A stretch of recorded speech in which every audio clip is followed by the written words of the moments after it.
Jangan kita anggap Ramadan ini seperti rutinitas. Oh, saat ini umur saya kan sudah 65 tahun. Setiap tahun kan saya menghadapi Ramadan, ya biasa sajalah. Memang setiap tahun kan datang bulan Ramadan. Jangan. Kita harus hadapi bulan Ramadan dengan semangat, dengan bahagia. Dan kita harus tahu bahwa satu kali Ramadan dihadapi oleh seseorang dengan segala macam janji-janji Allah yang Allah janjikan di dalam bulan Ramadan, itu jaraknya antara bumi dan langit dibandingkan orang yang meninggal duluan dan dia tidak berjumpa dengan Ramadan tersebut. Asyhadu an la ilaha illallah wahdahu la syarika lah wa nashhadu anna Muhammadan abduhu wa rasuluh. Allahumma salli wa sallim wa barik ala sayyidina Muhammad wa ala alihi wa sahbihi wa baraka wa sallama tasliman kathiran kathira. Amma ba'du, faqad qala ta'ala a'udzu billahi minasy syaithanir rajim. Ya ayyuhalladzina amanu taqullaha haqqa tuqatih wa la tamutunna illa wa antum muslimun. Ibu-ibu jamaah Masjid Darussalam, kaum muslimat yang insya Allah kita semua senantiasa mengharapkan rahmat dan ridha Allah subhanahu wa ta'ala. Alhamdulillah, Allah subhanahu wa ta'ala pagi hari ini telah mendatangkan kita menuju ke satu majlis yang sangat mulia, yaitu majlis zikrullah, majlis ilmu. Majlis zikrullah adalah makanan rohani kita, supaya rohani kita sehat, supaya rohani kita kuat, sehingga kita bersemangat taat kepada Allah subhanahu wa ta'ala. Rohani yang selalu diurus, diberi makan, diobatin, dia akan sehat, dia akan kuat, dia akan bersih. Tapi resiko rohani yang tidak terurus, dia akan kotor, dia akan sakit. Dan penyakit rohani jauh lebih berbahaya dibandingkan penyakit jasmani. Maka kita-kita yang mau peduli kepada rohani kita, ini termasuk orang-orang yang beruntung, termasuk orang-orang yang sadar, termasuk orang-orang yang pinter, yang dipuji oleh Nabi SAW. Kenapa? Karena kita peduli kepada ruh kita, kepada hati kita, memberi makan ruh kita, memberi obat hati kita supaya sehat, kuat, bersih, dan selamat kita bawa sampai ke hadapan Allah subhanahu wa ta'ala.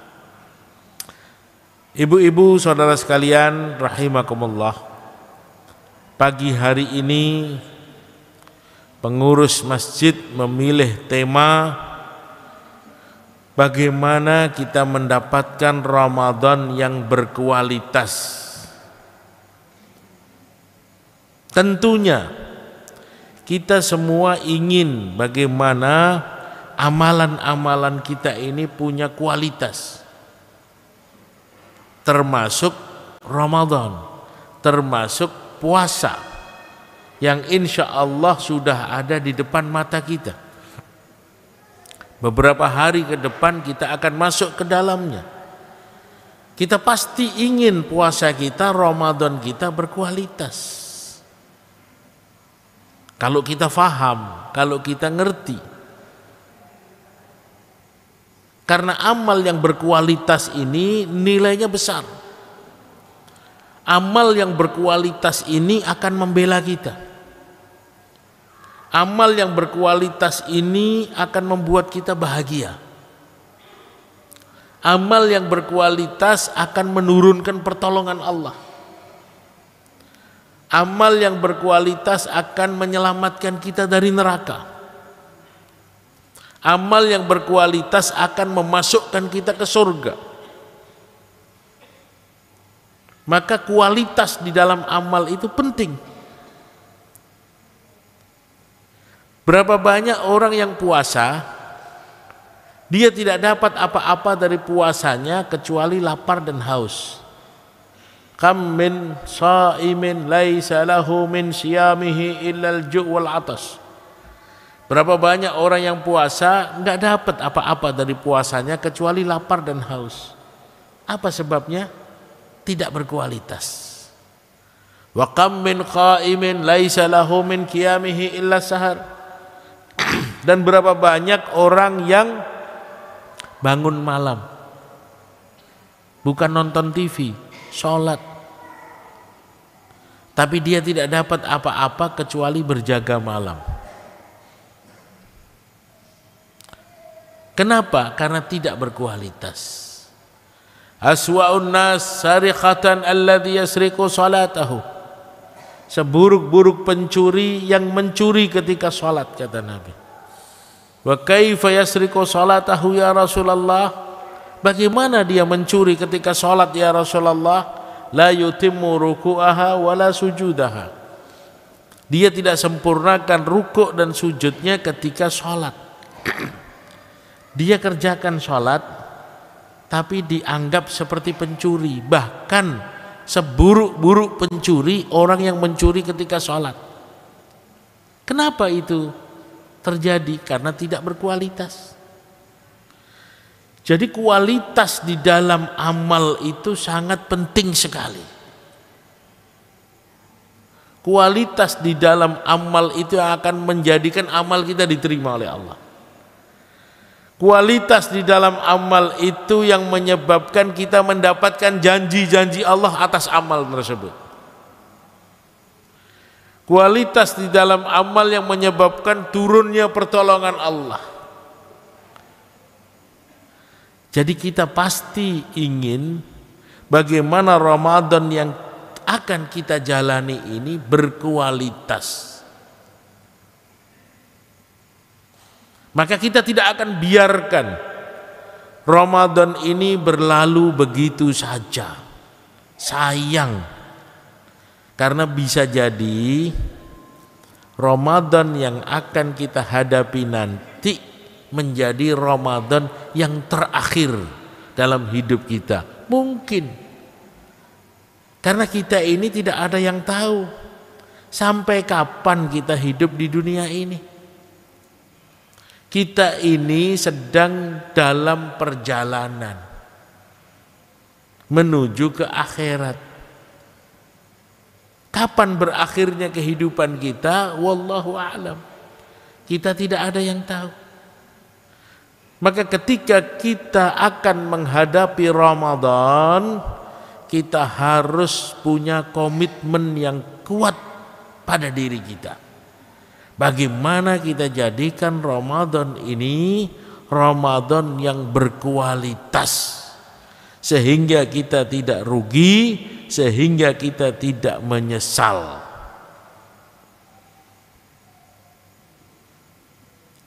Maka kita yang akan diberi kesempatan oleh Allah untuk berjumpa dengan bulan suci Ramadan harus bersyukur. Karena satu kali kita jumpai Ramadan dalam hidup kita, itu jaraknya antara bumi dan langit dengan orang yang tidak menjumpai satu kali Ramadan dalam hidupnya. Jangan kita anggap Ramadan ini seperti rutinitas. Oh, saat ini umur saya kan sudah 65 tahun. Setiap tahun kan saya menghadapi Ramadan, ya biasa sajalah. Memang setiap tahun kan datang bulan Ramadan. Jangan. Kita harus hadapi bulan Ramadan dengan semangat, dengan bahagia. Dan kita harus tahu bahwa satu kali Ramadan dihadapi oleh seseorang dengan segala macam janji-janji Allah yang Allah janjikan di dalam bulan Ramadan, itu jaraknya antara bumi dan langit dibandingkan orang yang meninggal duluan dan dia tidak berjumpa dengan Ramadan tersebut. Suatu hari sahabat Talhah bin Ubaidillah radhiyallahu anhu, dia bermimpi dengan dua orang sahabat lainnya, yang mana dua orang sahabat ini bersyahadat di depan Nabi SAW secara bersamaan bareng waktunya. Dua orang ini, si A dengan si B ini masuk Islamnya bareng, waktunya sama di depan Nabi SAW. Tapi ketetapan Allah kepada si A dan si B ini berbeda, baik ketetapan ajalnya ataupun ketetapan semangat ibadahnya. Masuk Islamnya bareng di depan Nabi SAW. Namun subhanallah, si A ini semangatnya tinggi, tidak seperti si B. Si B ini biasa-biasa saja. Si A semangatnya tinggi, luar biasa. Dan Masya Allah, ketetapan Allah, si A ini meninggalnya syahid di jalan Allah. Ketika dia berjihad di jalan Allah Subhanahu wa ta'ala, dia syahid pada saat itu. Coba bayangkan, amalnya hebat, semangatnya tinggi, meninggalnya syahid di jalan Allah. Luar biasa. Adapun si B ini biasa-biasa saja, dan dia meninggalnya bukan dalam keadaan jihad fi sabilillah.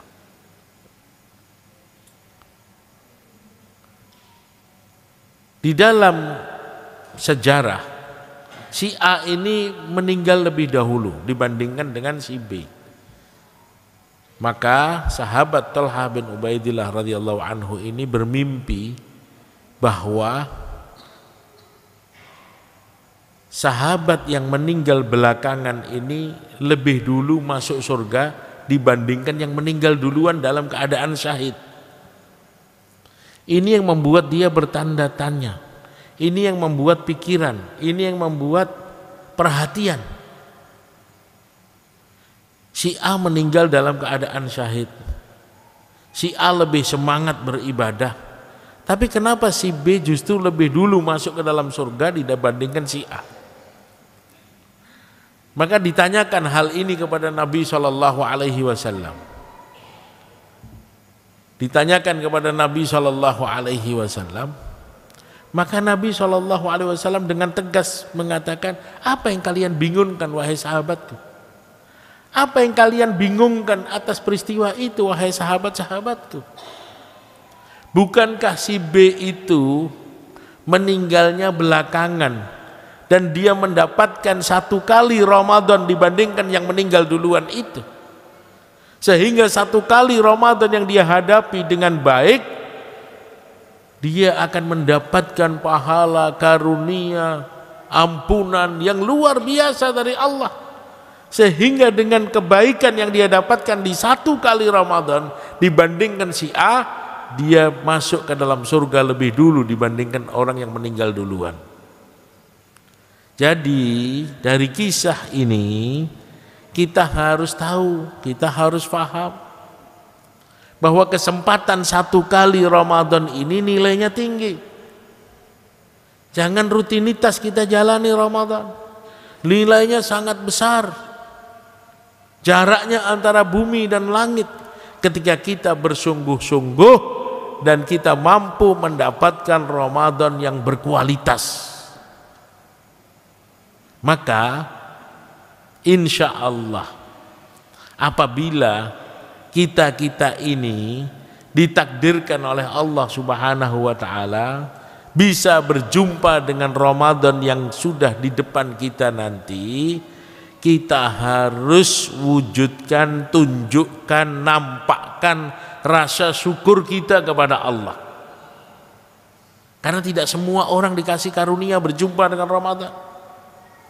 Mungkin ada teman-teman kita, famili kita, kerabat kita, saudara kita,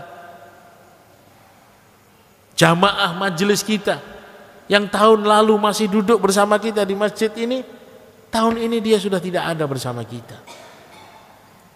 Maka kita yang masih diberi kesempatan oleh Allah untuk insya Allah berjumpa dengan Ramadan tahun ini harus bersyukur kepada Allah. Syukurnya bukan hanya dengan lisan, syukurnya harus dibuktikan. Likulli haqqin haqiqah wa ma haqiqatu ma taqul. Kamu katakan dirimu bersyukur, buktinya apa? Syukur itu bukan hanya ucapan lisan, alhamdulillah saya bersyukur, bukan hanya itu. Buktikan, tunjukkan bahwa kita ini tergolong hamba Allah Subhanahu wa taala yang bersyukur. Karena kita diberikan kesempatan oleh Allah Subhanahu wa taala untuk berjumpa dengan Ramadan yang penuh berkah dan mulia. La in syakartum la azidannakum. Kalau kamu bersyukur atas nikmat yang Allah berikan kepada kamu, la azidannakum, aku pasti tambahkan kenikmatan itu. Wala in kafartum inna adzabi lasyadid. Tapi ingat, kalau kamu kufur, kamu tidak tunjukkan rasa syukur kamu atas nikmat yang Allah berikan kepada kamu, ketahuilah wahai hambaku, sesungguhnya adabku sangat pedih. Jadi orang yang gak bersyukur ini sebetulnya rugi banget. Rugi banget. Bodoh. Manusia yang tidak bersyukur ini bodoh. Kenapa bodoh? Karena dia tidak dapat apa-apa. Tapi kalau dia bersyukur, dia pinter. Orang yang bersyukur itu bukan hanya kenikmatan itu akan nempel pada dia, bukan hanya itu. Bukan hanya kenikmatan itu langgeng bersama dia, bukan hanya itu, ditambah oleh Allah. Karena apa? Karena dia syukur. Ketika dia mampu menunjukkan syukur dia kepada Allah, kenikmatan itu tidak akan hilang dari hidupnya. Kenikmatan itu akan terus bersama dia. Kenapa? Karena dia syukur.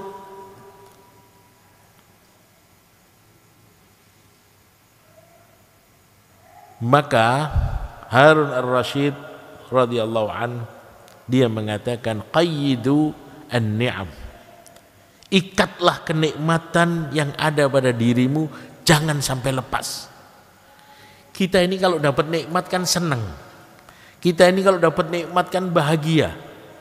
Kita ini kalau dapat nikmat kan merasa tenang, tentram. Rasanya kenikmatan itu ingin kita pegang, ingin kita ambil, jangan sampai lepas.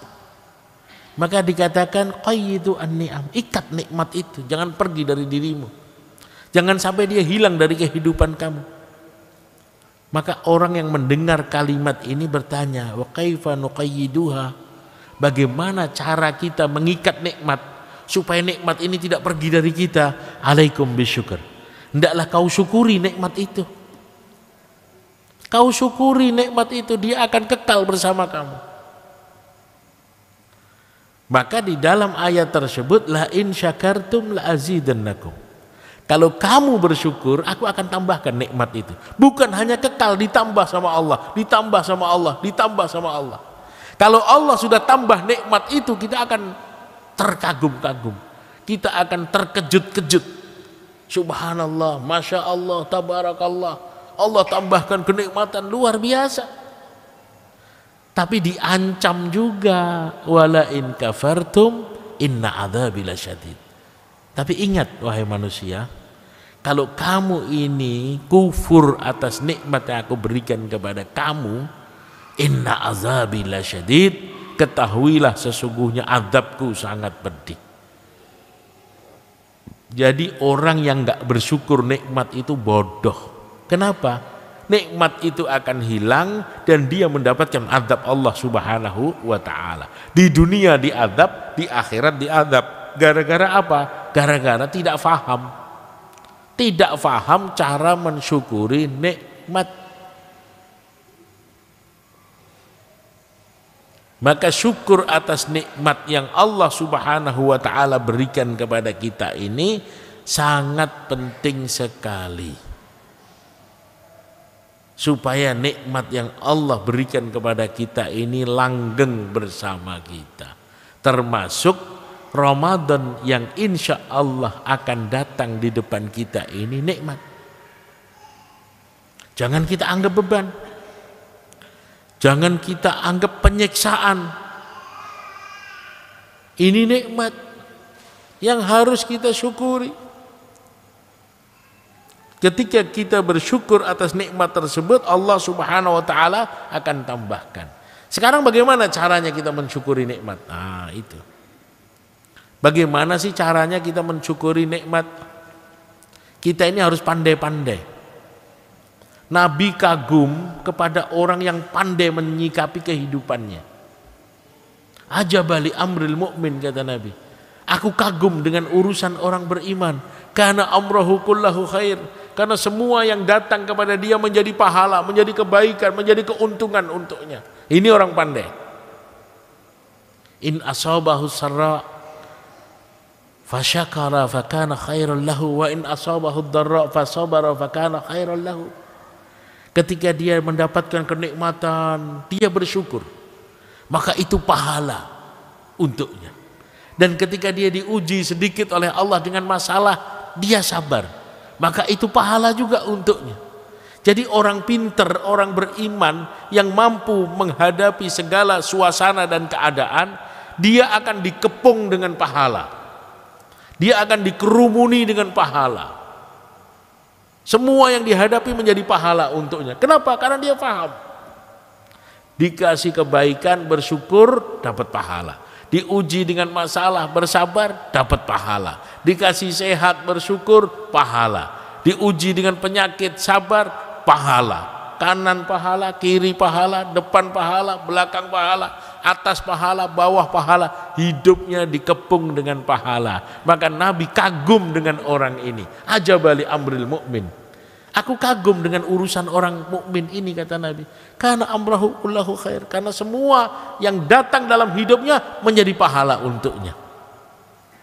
Oleh karena itu, Bapak Ibu Saudara sekalian rahimakumullah, kita ini harus tunjukkan bahwa kita ini tergolong orang yang bersyukur kepada Allah Subhanahu wa taala.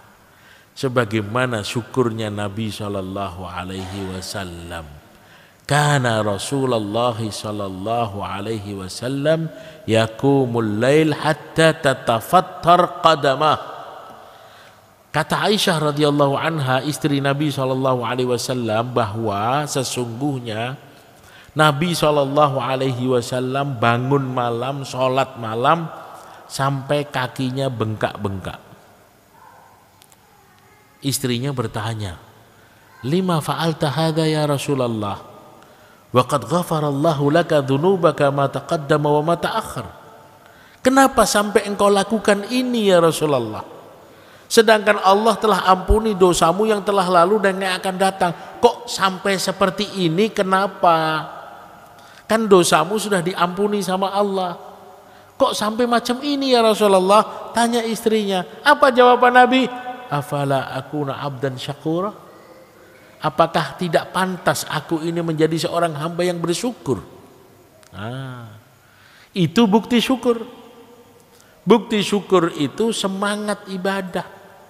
Bukti syukur itu menunjukkan bahwa kita ini orang-orang yang bersyukur, bukan dusta kepada Allah. Lesan mengatakan syukur, tapi amalannya maksiat kepada Allah. Tu'sil ilaha wa anta tudhiru hubbah. Wa hadzal amri fil fi'ali badi. Law kana hubbuka sadiqan la ata'ta. Innal muhibba liman yuhibbu muti. Lisan kamu mengatakan syukur, lisan kamu mengatakan cinta Allah, tapi perbuatan kamu hari-hari maksiat kepada Allah. Law kana hubbuka sadiqan la ata'ta. Kalau cinta kamu kepada Allah itu benar, kau pasti taat kepada Allah. Innal muhibba liman yuhibbu muti. Karena seseorang yang cinta, pasti dia akan taat kepada siapa yang dia cintai. Kita kalau betul-betul dikaruniai oleh Allah berjumpa dengan Ramadan tahun ini nanti, kita harus tunjukkan bahwa kita orang yang bersyukur kepada Allah. Caranya bagaimana? Ini yang mau kita bahas. Caranya kita harus berusaha semaksimal mungkin supaya Ramadan kita ini berkualitas.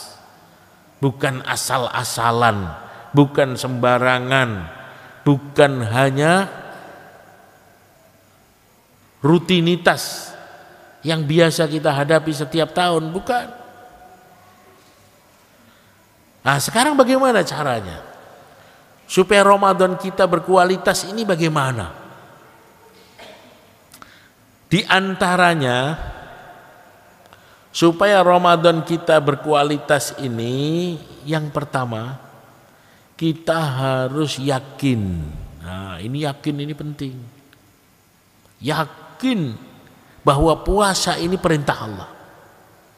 Ya ayyuhalladzina amanu kutiba alaikumus syiyam kama kutiba alal ladzina min qablikum la'allakum tattaqun. Wahai orang-orang yang beriman, telah diwajibkan kepada kamu berpuasa sebagaimana diwajibkan orang-orang sebelum kamu supaya kamu bertakwa kepada Allah. Perintah siapa ini? Perintah Allah. Kepada siapa? Kepada kita orang-orang beriman. Terus bagaimana cara kita menghadapinya? Kita hadapi dengan yakin. Jangan ragu. Tidak boleh ada keraguan sedikit pun atas perintah Allah. Bagus enggak ya? Baik enggak ya? Masuk akal enggak ya? Enak enggak ya? Enggak boleh. Perintah Allah pasti bagus. Perintah Allah pasti baik. Perintah Allah pasti manfaat. Perintah Allah pasti maslahat, pasti dan pasti. Tidak boleh ada keraguan sedikit pun. Maka nali mu'minin wala mu'minatin idza qadallahu wa rasuluhu amran ay yakuna lahumul khiyarah. Tidak pantas bagi orang mukmin laki-laki ataupun wanita ketika dia sudah mendapati perintah Allah kepada dia untuk melakukan sesuatu, kok dia masih bingung. Dikerjakan enggak ya? Pantas enggak ya? Cocok enggak ya? Enggak boleh. Orang beriman itu kalau dia mendapati perintah Allah kepada dia untuk melakukan sesuatu, kerjakan dengan yakin. Wa ma atakumur rasul fakhudhuhu wa ma nahakum anhu fantahu. Apa-apa yang datang dari Islam, dari agama yang diajarkan oleh Nabi, ambil. Apa-apa yang dilarang, tinggalkan. Selesai. Nggak usah ragu. Yang membuat amal kita tidak berkualitas karena kita ragu di dalam amal. Allah katakan, contohnya, sumu tasihhu, puasalah kamu, kamu akan sehat. Kita ragu. Allah subhanahu wa ta'ala berikan arahan lewat Nabi SAW bahwa sholat penyejuk mata, kita ragu. Sholat munajat kita kepada Allah, kita ragu. Allah subhanahu wa ta'ala perintahkan kita untuk bersedekah. Nabi katakan, la yanqusu malin min sadaqah, tidak akan berkurang harta seseorang dengan sedekah. Kita ragu. Bagaimana amal kita akan berkualitas kalau kita sendiri ragu dengan amal tersebut? Maka sifat pertama yang harus kita bawa supaya amal kita berkualitas, kita harus yakin atas amal tersebut. Ma anzalna 'alaikal qur'ana litashqa. Sekali-kali aku tidak pernah turunkan Al-Qur'an untuk membuat kamu susah, kata Allah. Enggak. Al-Qur'an itu datang kepada manusia bukan bikin kita susah. Bukan untuk menyusahkan kita, tidak. Tapi kenapa ya kita seakan-akan terbebani dengan Al-Quran? Karena yakin kita sudah salah. Sangka kita sudah buruk kepada Allah. Sehingga akhirnya kita betul-betul terbebani dengan ibadah. Karena yakin kita yang salah. Kita nggak yakin bahwa perintah Allah itu maslahat, kita anggap madarat. Allah sesuai dengan sangka hambanya. Innallaha inda dhanni abdi bi. Allah itu sesuai dengan sangka hambanya. Maka kita tidak boleh salah sangka kepada Allah, tidak boleh salah sangka kepada perintah-perintah Allah. Kita harus yakin bahwa di dalam perintah Allah ada kebaikan dunia dan akhirat. Al-yawma akmaltu lakum dinakum wa atmamtu alaikum ni'mati wa raditu lakumul islam dina. Datangnya Islam kepada kita itu merupakan kesempurnaan nikmat yang Allah hadiahkan untuk kita. Nggak usah ragu, Islam itu puncak kenikmatan. Perintah-perintah Allah itu kesempurnaan nikmat.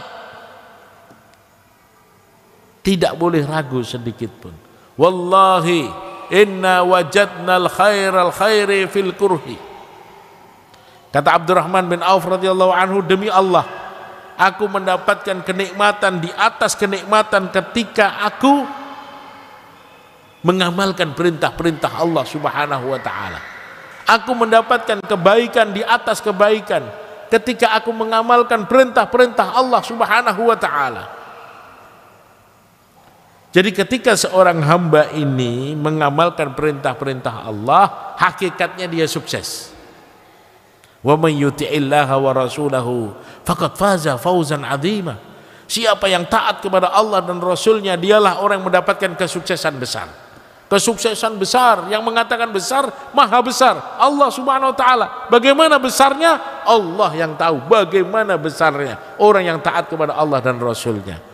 Jadi yang pertama, Bapak Ibu Saudara sekalian, untuk menjadikan Ramadan kita ini berkualitas, kita harus yakin bahwa ini puasa perintah Allah, ini puasa dijalankan oleh Nabi SAW. Ini puasa harus saya lakukan dengan sangka baik kepada Allah, dengan yakin yang sempurna. Maka insya Allah Ramadan kita akan berkualitas. Yang kedua, supaya Ramadan kita berkualitas ini apa? Ikhlas. Ini penting. Sampai atau tidaknya amal kita ini tergantung ikhlas. Besar atau kecilnya pahala yang kita terima tergantung ikhlas. Innamal a'malu binniyat. Sesungguhnya amalan seseorang itu tergantung niatnya. Allah tidak terima amalan seseorang yang dia lakukan bukan karena Allah. Maka kita harus pandai-pandai mengontrol hati. Dan ini yang sering dicuri oleh setan. Kita sudah capek, kita sudah bermujahadah, ternyata niat kita dicuri sama setan. Setan ini pandai sekali menipu kita. Sehingga ketika kita melakukan amalan tersebut bukan karena Allah, habis amalan itu. Innallaha la yaqbalu amalan illa man kana khalisan wabtughiya bihi wajhi. Coba itu anak-anak di belakang diatur. Kayaknya agak mengganggu ya. Mengganggu taklim, itu lari-lari di masjid. Oleh panitia diatur 2 orang untuk mengatur anak-anak. Innallaha la yaqbalu amalan illa man kana bihi khalisan wabtughiya bihi wajhuh. Allah Subhanahu wa ta'ala tidak akan pernah menerima amalan seseorang yang dilakukan bukan karena Allah. Coba, alangkah ruginya. Dia juga capek, dia juga haus, dia juga lapar, tapi amalnya nggak sampai. Kenapa? Karena niatnya tidak ikhlas. Maka dalam setiap amal, supaya berkualitas harus kita kontrol hati kita. Wa ma umiru illa liya'budullaha mukhlishina lahuddin. Aku tidak diperintahkan kecuali untuk beribadah kepada Allah dengan ikhlas betul-betul karena Allah. Man shalla yura'i faqad asyrak. Siapa yang sholat untuk manusia, dia telah melakukan perbuatan syirik. Man shomar yurai faqad asrak. Siapa yang puasa karena manusia bukan karena Allah, dia telah menyekutukan Allah. Wa man tasaddaqa yurai, dan siapa yang bersedekah karena manusia, dia juga telah menyekutukan Allah. Coba bayangkan, alangkah ruginya. Amalnya dia lakukan, tapi dia tidak dapat. Karena apa? Karena dia gagal mengontrol hati. Dan ini memang tidak gampang. Oleh karena itu ulama katakan, kontrollah amal kita itu secara bertahap. Sebelum amal, ketika amal, setelah amal, kontrol. Karena setan itu pandai mencari celah untuk mencuri keikhlasan kita. Hari ini kita ikhlas, besok kita ikhlas, bulan depan hilang keikhlasan itu, dicuri oleh setan. Maka amalan yang ikhlas ini luar biasa. Walaupun kecil, kalau ikhlas nilainya besar. Walaupun sederhana, kalau ikhlas mampu menolong kita, mampu menyelesaikan masalah kita. Maka paksakan hati kita, betul-betul kita lakukan amal hanya karena Allah Subhanahu wa ta'ala. Itu yang kedua. Maka puasa itu dikatakan oleh Allah Subhanahu wa taala dalam hadis qudsi, asyamu li wa ana ajzi bih. Puasa hambaku itu dia lakukan hanya karena aku. Ini amalan ikhlas. Dan aku langsung yang akan mengganjar pahala puasa hambaku. Maka pahala puasa ini Allah yang mengganjar langsung, karena yang tahu kadar puasa seseorang Allah. Karena dia amalan ikhlas. Kenapa saya katakan amalan ikhlas? Karena gampang sekali seseorang itu membatalkan puasanya tanpa diketahui orang. Dia masuk kamar, dia minum air yang ada di kamarnya, secara zahir orang tidak tahu. Dia wudhu, ketika ambil wudhu, dia minum air wudhu, orang tidak tahu. Tapi kan itu tidak dia lakukan. Dia kan tidak mau. Walaupun orang tidak tahu, dia tidak mau. Kenapa? Karena dia ikhlas karena Allah. Yada'u ta'amahu wa syarabahu wa syahwatahu li. Dia telah tinggalkan makannya, minumnya, syahwatnya karena aku. Maka Allah suka seorang yang betul-betul puasa karena Allah Subhanahu wa ta'ala, dan Allah berjanji langsung akan mengganjar pahala orang tersebut. Ini yang kedua. Sekarang yang ketiga. Bagaimana puasa kita ini berkualitas? Supaya puasa kita berkualitas, kita harus melakukan ibadah puasa Ramadan ikut cara Nabi Muhammad SAW. Dan ini bukan berlaku puasa saja, semuanya harus ikut cara Nabi. Kalau nggak ikut cara Nabi, ya nggak sampai kepada Allah. Man amila amalan falaisa alaihi amruna fahuwa raddun. Siapa melakukan amalan tidak ada contohnya, dasarnya dari Nabi, itu amal tertolak. Maka kita harus belajar fikih Ramadan, belajar fikih puasa kepada guru-guru kita, supaya step by step Ramadan ini bisa kita hadapi dengan dasar yang benar, dengan dasar sunnah Nabi SAW. Bagaimana Nabi jalani hari-hari Ramadannya, bagaimana berbuka, bagaimana sahur, bagaimana waktunya, bagaimana paginya, siangnya, sorenya, malamnya, kita pelajari. Supaya apa? Supaya Ramadan kita ini berkualitas. Contoh kesalahan yang sering dilakukan oleh umat Islam karena dia tidak belajar atau kurang ilmu, dia tidak menganggap bahwa sahur itu merupakan kebaikan. Dia tidak menganggap bahwa sahur itu merupakan sesuatu yang menurunkan rahmat Allah, mendatangkan keberkahan Allah, ibadah. sunnah Nabi Shallallahu Alaihi Wasallam. Padahal dikatakan oleh Nabi Shallallahu Alaihi Wasallam, tasahharu fa inna fis sahuri barakah. Makanlah makanan sahur, karena di dalam makanan sahur itu ada keberkahan dari Allah. Banyak sahabat-sahabat yang menceritakan tasaharna ma'an Nabi Shallallahu Alaihi Wasallam. Kami sahur bersama Nabi Shallallahu Alaihi Wasallam. Jadi sahur berjamaah itu ada dalilnya juga, bukan hanya buka bersama. Sahabat juga sahur bersama-sama. Dan waktu sahur itu ditetapkan, bukan semau kita. Karena kita takut tidak bangun di malam hari, akhirnya setelah sholat taraweh kita hantam makan besar dan kita anggap itu makanan sahur. Itulah waktu sahur yang keliru.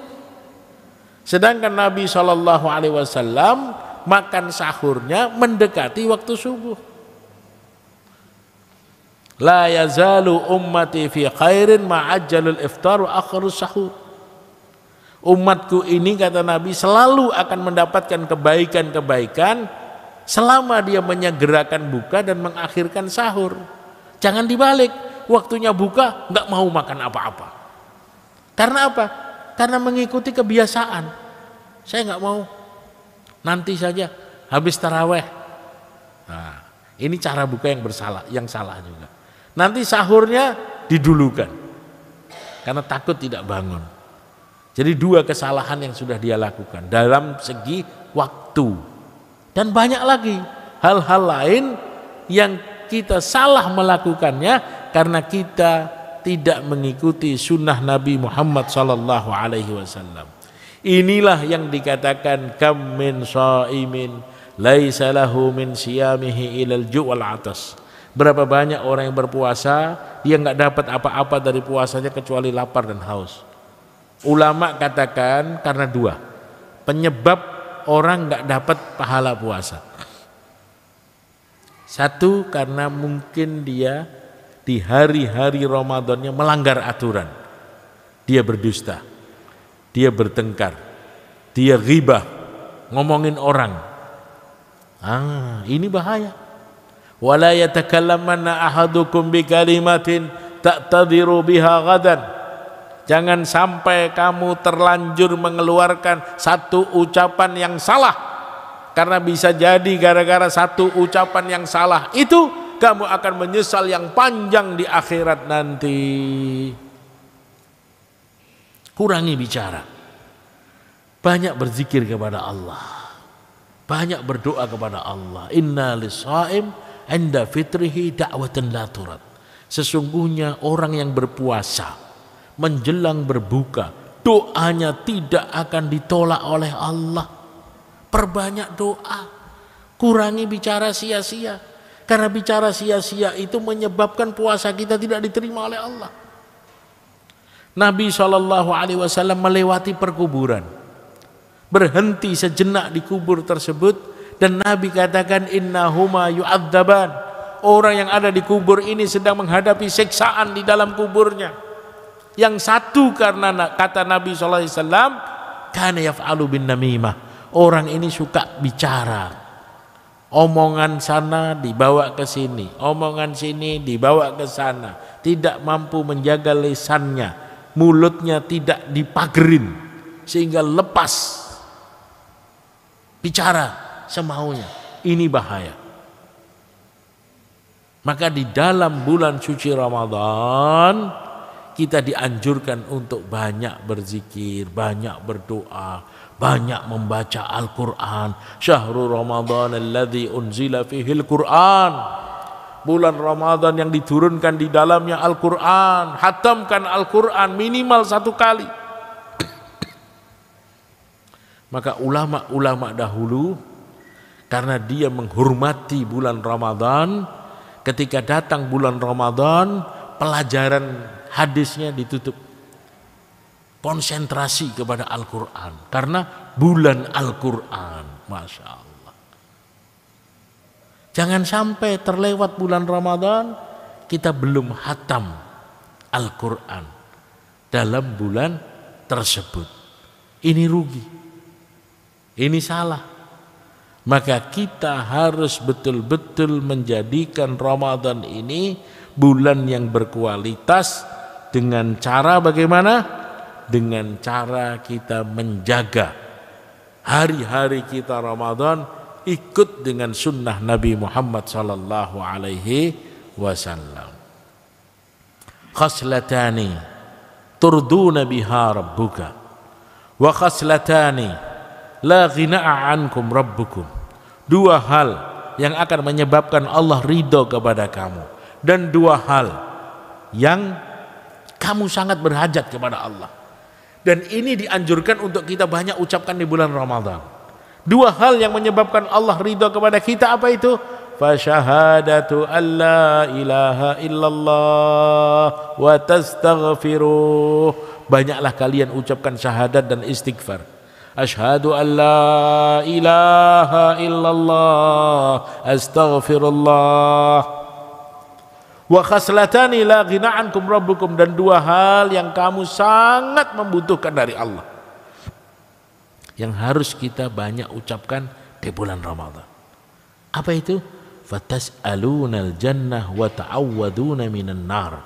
Mintalah kamu kepada Allah surga dan berlindunglah kamu daripada api neraka. Allahumma inna nas'aluka ridhaka wal jannah wa na'udzubika min sakhatika wan nar. Banyak kita ucapkan.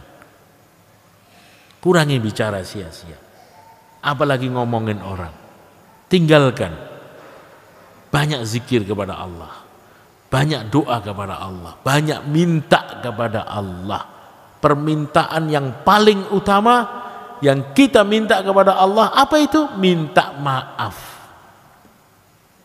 Aisyah radhiyallahu anha bertanya kepada Nabi SAW, ya Rasulullah, in adraktu lailatul qadri fama aqulu fiha. Kalau aku menjumpai malam Lailatul Qadar, apa yang sebaiknya aku ucapkan saat itu ya Rasulullah? Tanya Aisyah radhiyallahu anha. Maka Nabi katakan, ya Aisyah, quli Allahumma innaka afun tuhibbul afwa fa'fu anni. Saat itu wahai Aisyah, ucapkan oleh kamu, Allahumma innaka afun, ya Allah, engkau adalah pemaaf, tuhibbul afwa, suka memaafkan hamba, fa'fu anni, maafkan aku ya Allah. Minta maaf kepada Allah, minta ampun kepada Allah, merasa bersalah di hadapan Allah, dan jangan sekali-kali kita sombong kepada Allah.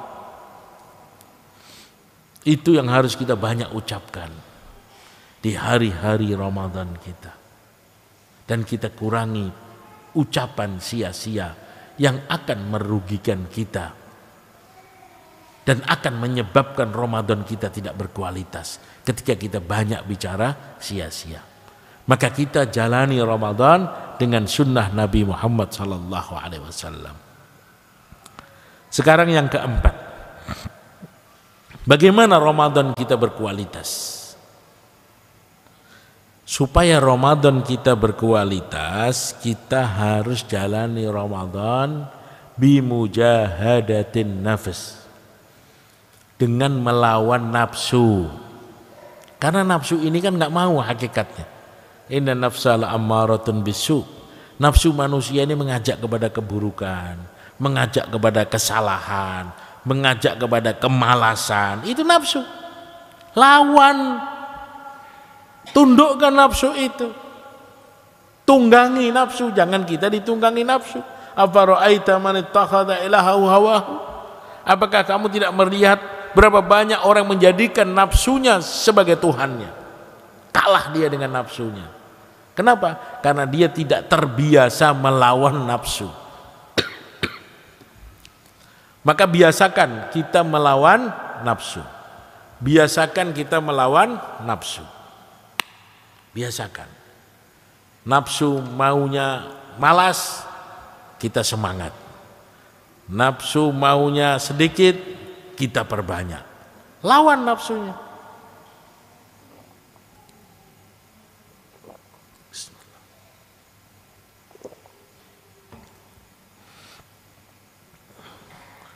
amalan yang kita lakukan dengan melawan nafsu itu nilainya berbeda dengan amalan yang kita lakukan sesuai nafsu kita.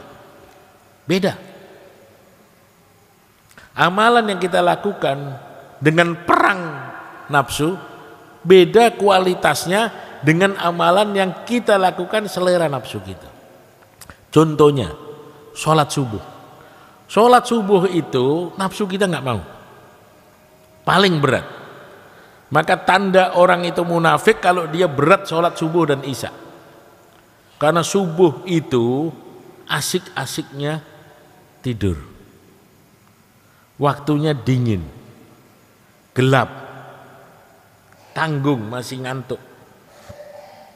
Ketika itu bisa kita tabrak, bisa kita lawan, kita paksakan diri kita untuk taat kepada Allah, Masya Allah, kualitasnya tinggi. Man shallal fajri fi jama'atin faka'annama shalla laila kullah. Siapa yang sholat subuh dengan berjamaah seakan-akan dia sholat sepanjang malam. Basyiril masya'ina fid dhulam ilal masajid bin nurit tami yaumal qiyamah. Berikan kabar gembira kepada orang yang ke masjid dalam keadaan gelap. Allah akan datangkan untuknya cahaya yang terang benderang di akhirat nanti. Rakaatul fajri khairum minad dunya wa ma fiha. 2 rakaat sholat fajar lebih baik dari dunia dan seisi-isinya. Kenapa dia hebat pahalanya? Karena memang berat dilakukannya. Oleh karena itu, ketika kita ini nanti ditakdirkan oleh Allah Subhanahu wa taala memasuki bulan suci Ramadan, kita harus siap untuk perang dengan nafsu kita. Nafsu nggak mau menghatamkan Quran, kita hatamkan Al-Quran. Nafsu nggak mau kita istiqomah taraweh, kita sempurnakan taraweh kita dari awal sampai akhir, jangan bolong.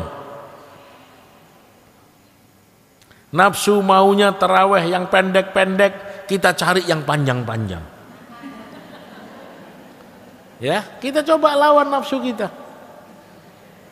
Ketika kita sudah sampai kepada derajat tertentu, kepada titik tertentu, Masya Allah, kita akan merasakan kenikmatan yang luar biasa dari amal tersebut.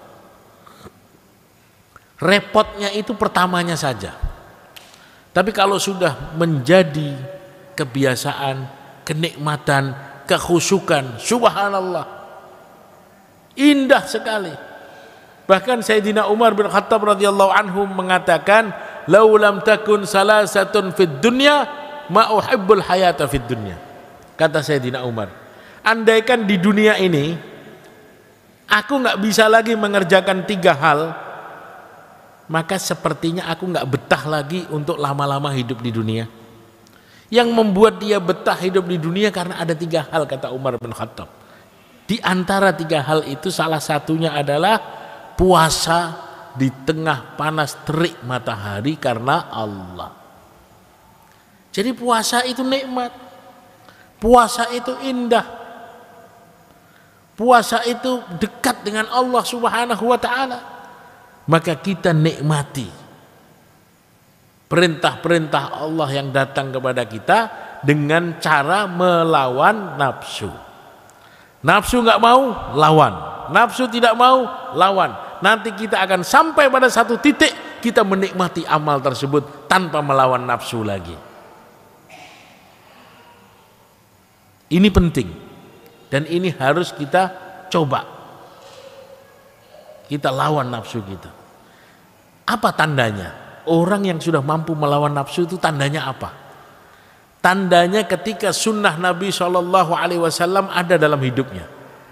Ketika sunnah Nabi SAW ada dalam hidupnya, itu tandanya orang tersebut sudah mampu melawan nafsunya.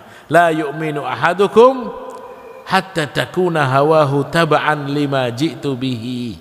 Tidak beriman salah seorang di antara kamu, kata Nabi, sampai dia menjadikan keinginannya ikut dengan apa yang aku bawa.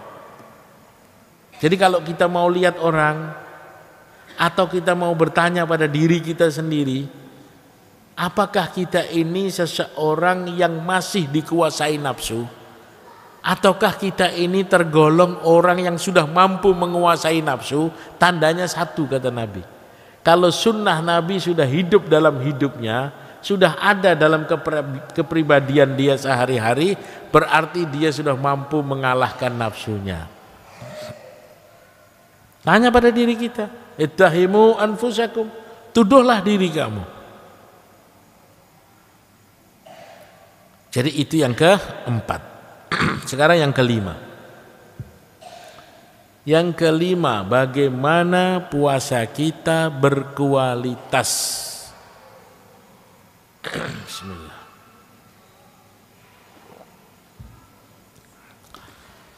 Bagaimana puasa kita berkualitas? Yang kelima adalah kita harus puasa dengan mengetahui nilai-nilai puasa. Jangan sampai kita ini mengerjakan satu amalan kok nggak tahu fadilahnya. Nanti nggak semangat kita beramal. Bukan kita beramal untuk mencari pahala, bukan. Tapi kita harus tahu pahala itu apa. Pahalanya apa kalau kita lakukan itu. Kenapa bapak-bapak, ibu-ibu kok datang ke majelis ini? Ibu-ibu mendengarkan kajian? Ibu-ibu ninggalin rumah, ninggalin pekerjaan, kok mau datang ke sini, duduk di bawah? Karena ibu-ibu tahu pahala yang akan Allah berikan kepada ibu-ibu. Man salaka tariqan yaltamisu fihil ilm, sahalallahu lahu tariqan ilal jannah. Siapa yang memudahkan langkah kakinya menuju majelis ilmu, maka Allah akan mudahkan langkah kaki dia masuk ke dalam surga. Karena ibu tahu nilai itu, ibu mau datang ke sini. Majtama'a qaumun fi baitin min buyutillah yatluna kitaballah wa yatadarasunahu fima bainahum illa nazalat alaihimus sakinah wa ghasyiyatuhumur rahmah wa hafathumul malaika wa dzakarahumullahu fiman indah. Dicucuri rahmat, dikerumuni malaikat, diturunkan sakinah, dosanya diampunkan oleh Allah. Karena ibu-ibu tahu dan faham fadilah tersebut, maka ibu-ibu mau datang ke sini untuk duduk di dalam majelis taklim. Begitu juga bulan Ramadan, puasa, tadarus Al-Quran, bersedekah, sholat, taraweh, semuanya kita harus tahu apa sih nilainya, apa sih fadilahnya.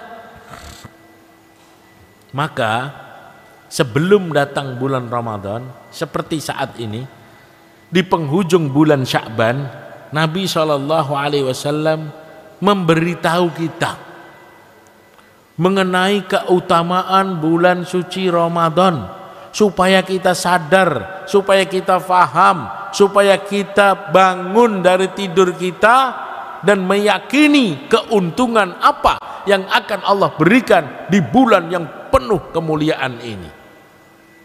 Apa kata Nabi? Qad hadarakum syahrun azim wa syahrun mubarak. Akan datang di depan kalian, hampir datang di depan kalian, telah datang di depan kalian satu bulan yang besar kata Nabi, dan bulan yang penuh keberkahan, besar dan diselimuti keberkahan. Yang mengatakan besar Nabi, ucapan Nabi wahyu dari Allah. Allah maha besar. Jadi siapa yang berani menganggap bahwa Ramadan itu bukan bulan yang besar? Besar, penuh keberkahan. Dilanjutkan lagi oleh Nabi, fihi lailatun khairum min alfi syahr. Di dalam bulan tersebut terdapat satu malam yang nilai malam itu lebih baik dari 1000 bulan. Coba bayangkan, ada satu malam di bulan Ramadan yang nilainya lebih baik dari 1000 bulan, 83 tahun lebih. Umur kita pun mungkin tidak sampai 83 tahun. Itu ada di dalam satu malam bulan Ramadan. Fihi lailatun khairum min alfi syahr. Ja'alallahu siyamahu faridatan wa qiyamu lailihi tatawwu'an. Allah jadikan puasa di siang hari sebagai amalan fardu untuk kamu, dan Allah jadikan sholat di malam harinya sebagai amalan sunnah. Siangnya disuruh puasa, malamnya disuruh sholat. Siangnya disuruh puasa, malamnya disuruh sholat. Pagi, siang, sore, malam, terus dalam keadaan ibadah kepada Allah. Ja'alallahu siyamahu faridatan wa qiyamu lailihi tatawwu'an. Faman fattara sa'iman, dan siapa yang memberikan buka bagi orang yang berpuasa, kana maghfiratan lidzunubihi, Allah akan ampunkan dosa orang tersebut. Ketika Nabi sampaikan ini, sahabat-sahabat yang miskin bertanya, ya Rasulullah, laisa kulluna najidu ma yufattiru sha'im, tidak semua di antara kami ini orang mampu memberi buka puasa untuk saudara-saudara kami yang berpuasa. Bagaimana caranya kami mendapatkan pahala yang besar itu ya Rasulullah? A'tallahu thawabahu ala man fattara sha'iman walau ala tamratin aw syurbatin min ma'in aw madaqatin min labanin. Allah tetap berikan pahala puasa, Allah tetap datangkan ampunan walaupun dia memberi buka untuk saudaranya sebutir kurma atau sesisip susu atau seteguk air. Kalau itu yang memang dia miliki dan dia berikan kepada saudaranya dengan ikhlas karena Allah, kana maghfiratan lidzunubihi, Allah ampunkan dosa-dosanya. Wa huwa syahrus sabr, bulan suci Ramadan itu juga bulan kesabaran. Wasabru sawabuhul jannah, orang yang mampu sabar ikhlas di bulan Ramadan, menjalani hari-hari Ramadan dengan hikmah, tidak ada balasan, tidak ada ganjaran yang dia terima kecuali surganya Allah Subhanahu wa taala. Jadi keutamaan Ramadan harus kita fahami, harus kita mengerti. Wa man saqa sa'iman saqallahu min haudi la yadma'u ba'daha abadan hatta yadkhulahul jannah. Siapa yang memberi minum orang yang berpuasa, Allah akan berikan minum kepada dia lewat Nabi SAW dari air telaga Kausar, yang mana orang itu setelah minum air tersebut tidak akan haus selama-lamanya sampai dia masuk ke dalam surga. Maka dari itu kita jalani puasa Ramadan itu dengan tahu nilai-nilainya, ya, bahwa amalan yang kita lakukan di bulan suci Ramadan kualitasnya sangat tinggi sekali. Maka kita pacu diri kita dengan 5 sifat tadi.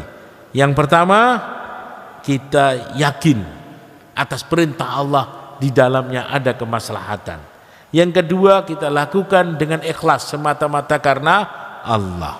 Yang ketiga, ikut sunnah Nabi SAW. Yang keempat, kita lawan nafsu kita yang malas atau tidak mau diajak taat kepada Allah. Yang kelima, kita tahu nilai-nilai keuntungan apa yang akan Allah berikan kepada kita. Insya Allah dengan 5 sifat yang mulia ini, Ramadan kita akan bertambah kualitasnya. Jazakumullah khairan katsira. Ibu-ibu sekalian, mungkin itu saja yang dapat kami sampaikan pada pagi hari ini. Mudah-mudahan Allah Subhanahu wa taala sampaikan kita di bulan suci Ramadan, dan Allah Subhanahu wa taala jadikan Ramadan kita semakin berkualitas. Amin ya rabbal alamin. Boleh kalau ada yang mau ditanyakan, insyaallah dipersilakan.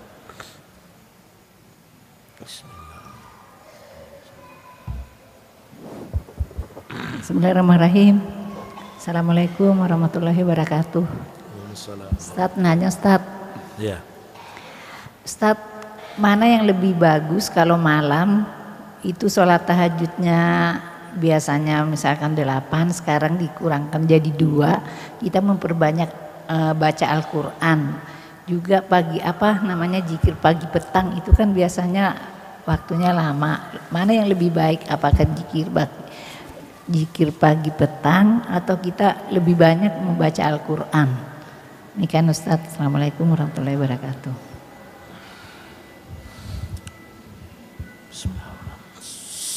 bacaan Al-Quran yang kita baca di dalam sholat itu lebih baik dibandingkan bacaan Al-Quran yang kita baca secara langsung.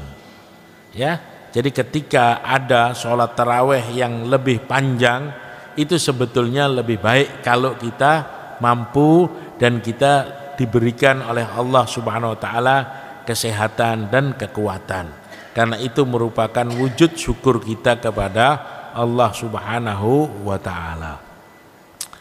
Mana yang lebih baik antara zikir dan bacaan Al-Quran? Ya, dua-duanya baik. Dua-duanya ada tempatnya. Ya, Nabi SAW juga lakukan kedua-duanya. Nabi banyak beristighfar kepada Allah. Bahkan Nabi SAW tidak kurang 100 kali setiap hari beristighfar kepada Allah Subhanahu wa taala. Faqultu astaghfiru rabbakum innahu kana ghaffara. Istighfar, doa, zikir itu perintah Allah, sunnah Nabi. Baca Al-Quran juga perintah Allah, sunnah Nabi. Maka kita lakukan semua perintah Allah. Jangan kita pilih yang kita suka saja. Afatu'minuna bi ba'dil kitab wa takfuruna bi ba'din? Apakah kamu mengimani sebagian yang ada di dalam Al-Quran dan kita tinggalkan, kita kufuri sebagian lagi? Jangan. Jadi semua yang diperintahkan oleh Allah kita lakukan. Kita disuruh sholat, kita disuruh baca Quran, kita disuruh zikir, ya, kita lakukan semuanya sesuai dengan porsinya masing-masing. Karena semua amalan itu ada nilainya. Maka di akhirat nanti ada pintu babur rayyan, pintu puasa. Ya kan? Nah, Allah Subhanahu wa taala berikan pahala zikir. Allah Subhanahu wa taala berikan pahala salat. Allah Subhanahu wa taala berikan pahala Al-Qur'an. Semuanya ada. Dan itu tidak kita tinggalkan satu dan kita ambil satunya, jangan. Tapi kita kerjakan semua dengan sebaik-baiknya. Bagaimana Nabi SAW menghadapi bulan Ramadan? Itu contoh kita, suri toladan kita, panutan kita. Insya Allah dengan kita mengambil setiap bagian daripada perintah Allah, insya Allah Ramadan kita akan semakin berkualitas. Insya Allah.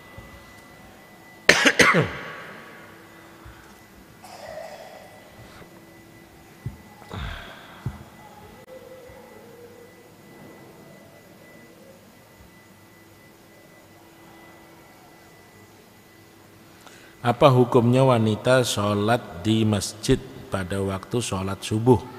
Boleh atau tidak sholat subuh di masjid karena ingin istiqomah sedekah subuh? Bagi seorang wanita itu diperbolehkan sholat di masjid asalkan tidak menimbulkan fitnah. La tamna'u ima Allah masajidallah. Jangan kamu larang para wanita untuk memakmurkan masjid.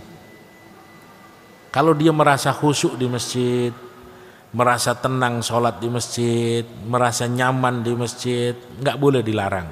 Asalkan kedatangan dia ke masjid tidak menimbulkan fitnah. Kedatangan dia ke masjid tidak menyebabkan dia berdosa.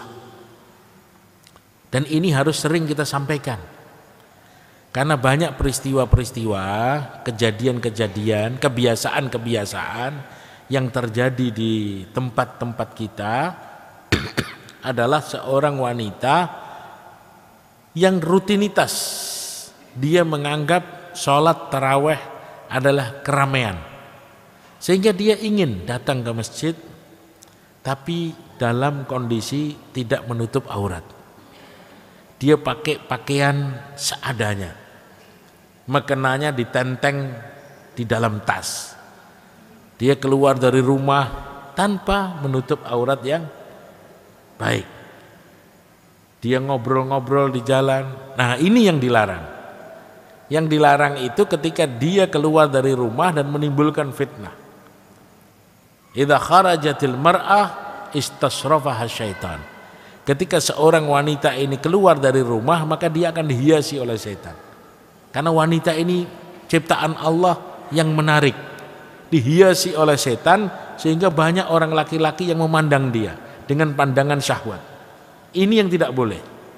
Tapi ketika dia datang dengan adab, dengan cara yang benar, dan dia merasa khusyuk ketika dia berada di masjid, merasa senang, dia mampu menjaga dirinya, maka dia tidak dilarang untuk ikut sholat berjamaah di masjid.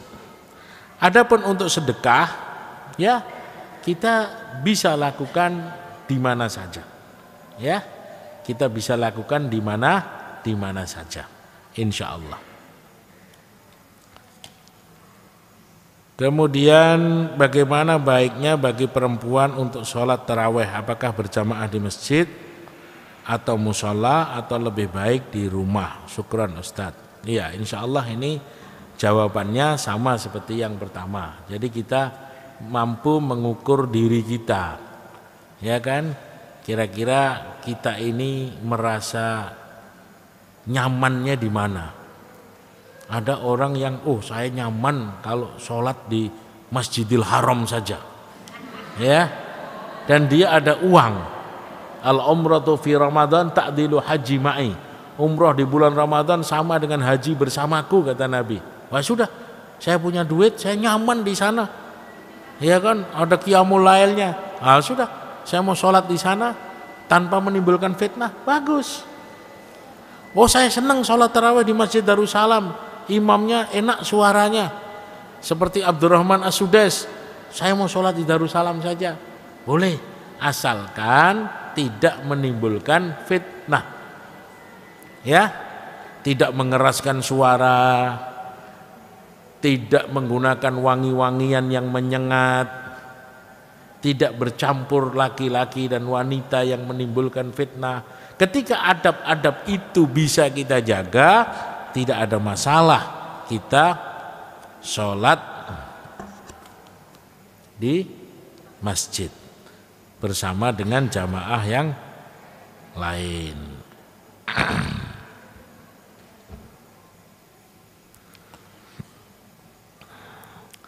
Amalan-amalan terbaik bagi wanita haid dalam bulan Ramadan. Apa Pak Ustadz? Assalamualaikum. Waalaikumsalam warahmatullahi wabarakatuh.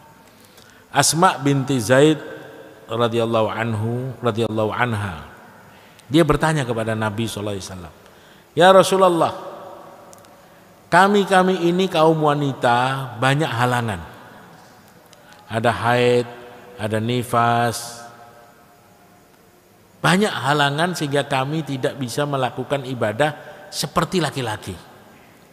Laki-laki bisa sholat Jumat, laki-laki mengantar jenazah, tapi kami wanita ini banyak dikurang-kurangin amalannya. Sedangkan kami, kata Asma, tidak ingin dapat kelas di surga yang berbeda atau di bawah suami kami. Bahkan kami ini ingin berjumpa denganmu ya Rasulullah di surga. Tapi kalau di dunia ini amalan kami sedikit karena dikurang-kurangi, bagaimana nanti bisa berjumpa denganmu ya Rasulullah? Apakah derajat surga kami nanti kalah dengan suami kami, sehingga kami tidak bisa berkumpul ataupun berjumpa denganmu di dalam surga? Maka Nabi SAW katakan kepada si Asma, Masya Allah, ini pertanyaan yang sangat bagus. Mana ada wanita yang lebih pandai dari dia, kata Nabi. Pertanyaannya bagus. Perkataan semangat tidak mau tertinggal dengan kaum laki-laki dari sisi keutamaan di surga. Maka Nabi katakan pesan buat Asma, pesan buat wanita pada saat itu, dan pesan buat wanita yang ada di akhir zaman ini.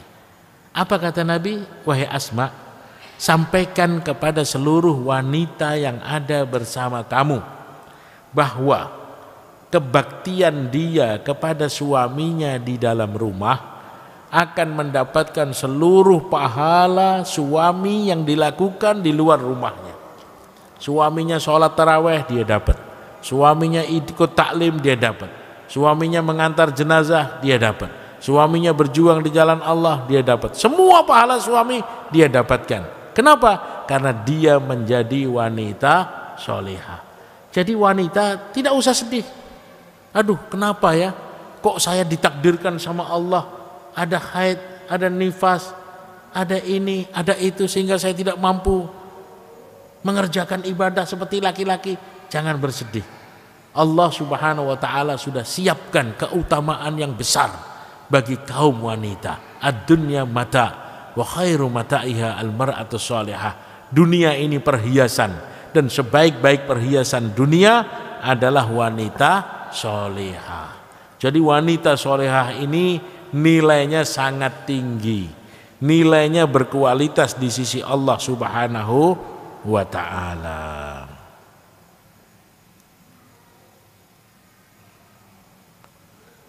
Saat puasa memakai obat sesak nafas dan cara disemprotkan melalui mulut, apakah boleh? Ini dibahas oleh para ulama. Obat semprot nafas itu tidak sampai ke lambung kita, sehingga ketika benda tersebut tidak sampai ke lambung kita, maka insya Allah diperbolehkan, apalagi dalam keadaan sakit dan darurat.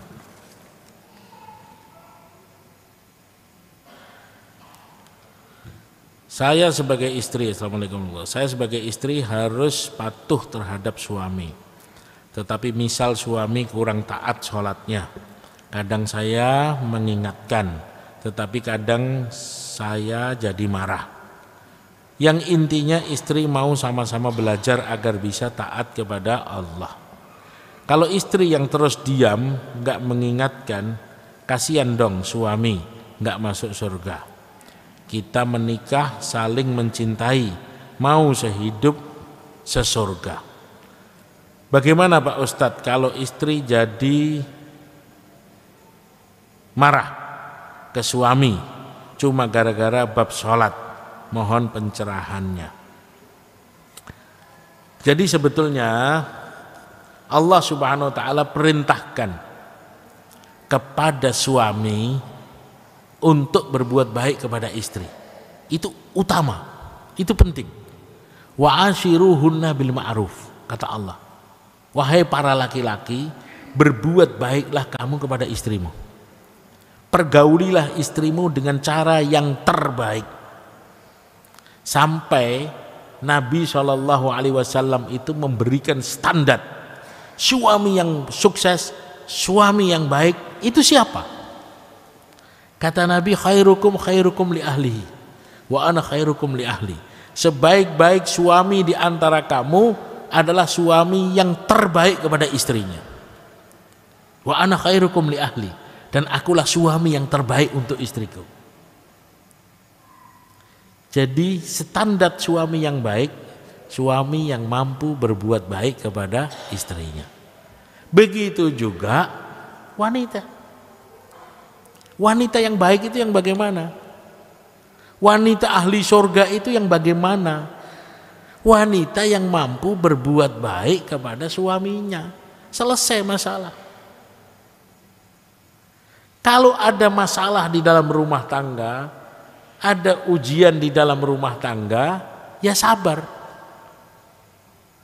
Ayyumar rajulin sabara ala su'i khuluqi zaujatihi adkhalahullahul jannah. Lelaki manapun yang mampu bersabar atas keburukan perangai istrinya, ini laki-laki Allah akan masukkan ke surga. Wa ayyumamra'atin, dan wanita manapun sabarat, mampu bersabar ala su'i khuluqi zaujatiha adkhalahallahul jannah. Dia mampu bersabar atas keburukan perangai suaminya, wanita itu juga akan Allah masukkan ke dalam surga. Ingat mengingatkan itu penting. Tawasau bil haq wa tawasau bis sabr. Ya, tetapi tidak boleh marah. Karena hidayah bukan di tangan kita. Nabi saja nggak bisa kasih hidayah kepada pamannya. Nabi nggak bisa kasih hidayah kepada istrinya. Nabi Nuh alaihissalam itu nabi, bukan orang biasa, bukan pedagang pasar, nabi, ulul azmi, dakwahnya 950 tahun. Hebat nggak? Hebat sekali. Tapi istrinya kok durhaka, anaknya kok durhaka.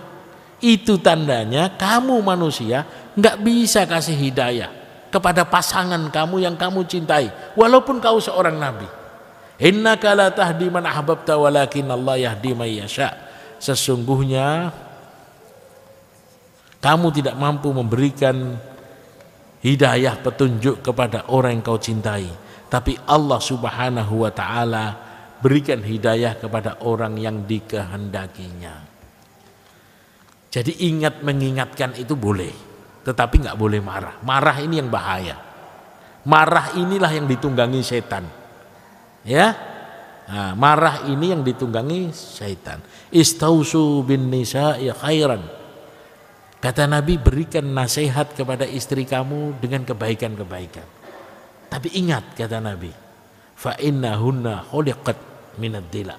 Ketahuilah, ketika kau memberikan nasihat kepada istri kamu, kau harus sadar bahwa istri kamu itu diciptakan dari tulang rusuk yang bengkok.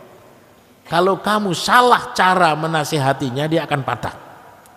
Tapi kalau kamu biarkan tanpa nasihat, dia akan terus bengkok. Caranya bagaimana? Tetap dinasihati, caranya yang baik. Baik seorang istri mau memberikan masukan kepada suami, boleh, bagus.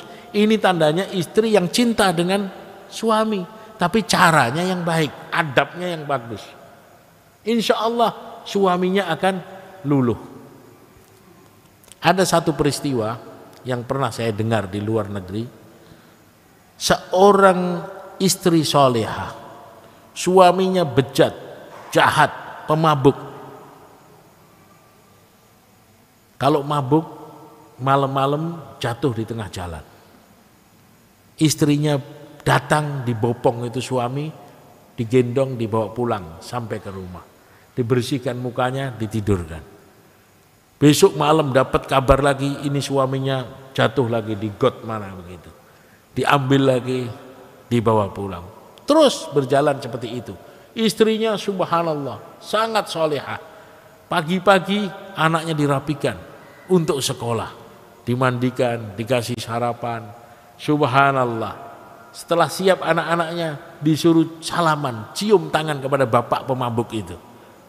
Lama-lama si pemabuk ini manusia, dia punya akal, punya perasaan. Lama-lama Allah Subhanahu wa taala berikan hidayah kepada dia. Asbab kesabaran istri solehah, asbab akhlak mulia dari seorang istri yang solehah. Akhirnya subhanallah, pemabuk itu bertobat kepada Allah dan dia menjadi seorang yang sangat takwa kepada Allah Subhanahu wa taala. Jadi akhlak dalam menasehati itu sangat penting sekali.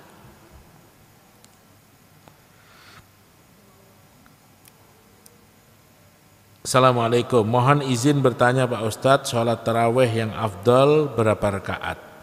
Insya Allah di bulan Ramadan tadarus membaca Al-Quran. Sebaiknya dalam hati, boleh bersuara, mohon pencerahannya. Insya Allah untuk sholat taraweh ini sudah cukup panjang dibahas oleh para ulama. Yang penting kita jangan mempermasalahkan antara 11 dan 23. Itu sudah ketinggalan zaman. Kalau kita ribut urusan itu sudah bukan zamannya lagi. Ya, kita nggak usah menyalahkan yang 23 dan tidak usah menyalahkan yang 11. Yang mana kita mampu, yang mana kita suka, yang mana kita yakini, itu yang kita amalkan.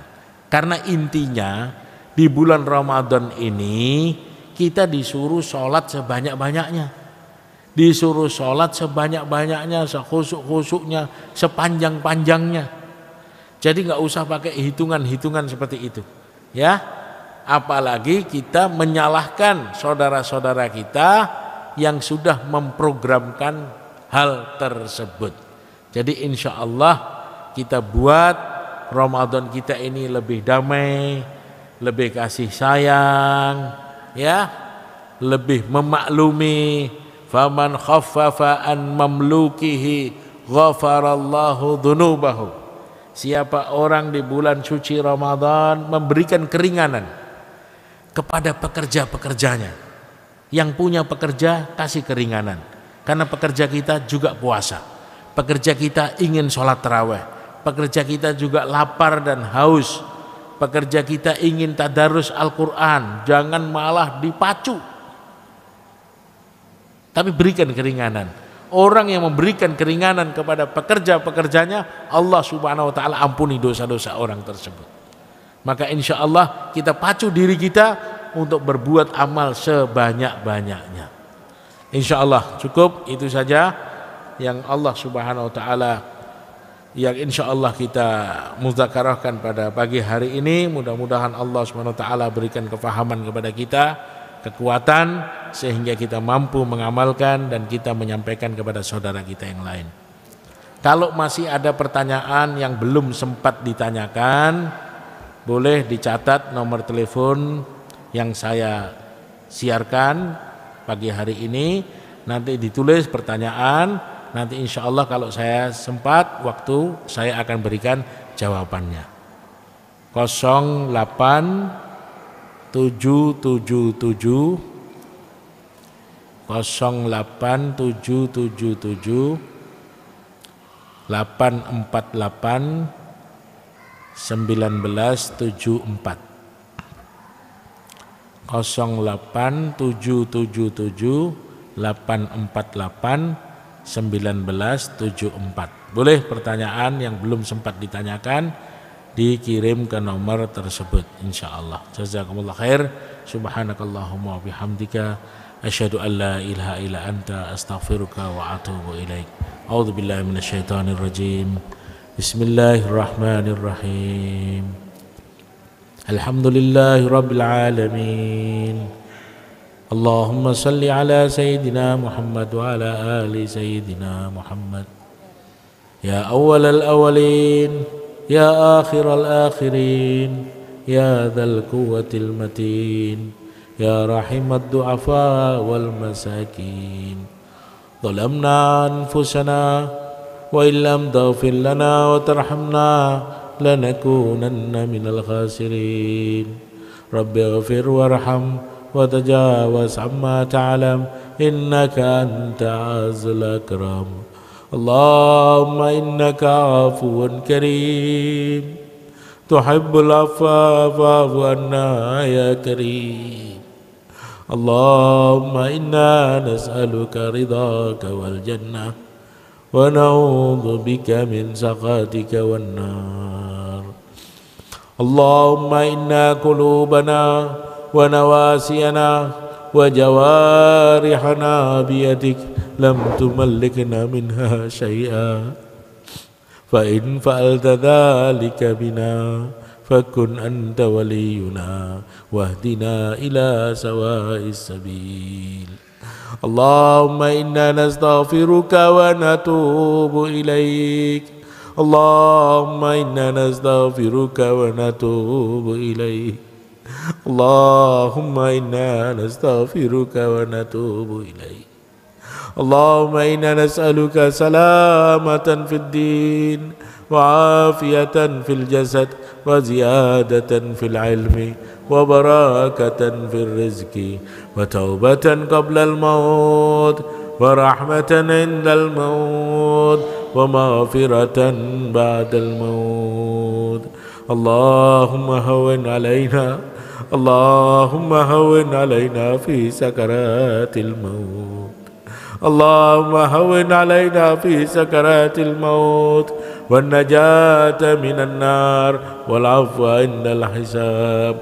Rabbana hab lana min azwajina wa dhurriyyatina qurrata a'yun waj'alna lil muttaqina imama. ربنا لا تزغ قلوبنا بعد إذ هديتنا وهب لنا من لدنك رحمة إنك أنت الوهاب ربنا اغفر لنا ولوالدينا وارحمهما كما ربونا صغيرا رب اغفر وارحم وتجاوز عما تعلم إنك أنت أعز الأكرم ربنا آتنا في الدنيا حسنة وفي الآخرة حسنة وقنا عذاب النار وصلى الله على سيدنا محمد خير خلقه وعلى آله وصحبه وبارك وسلم سبحانك اللهم ربك رب العزة عما يصفون سلام على المرسلين والحمد لله رب العالمين السلام عليكم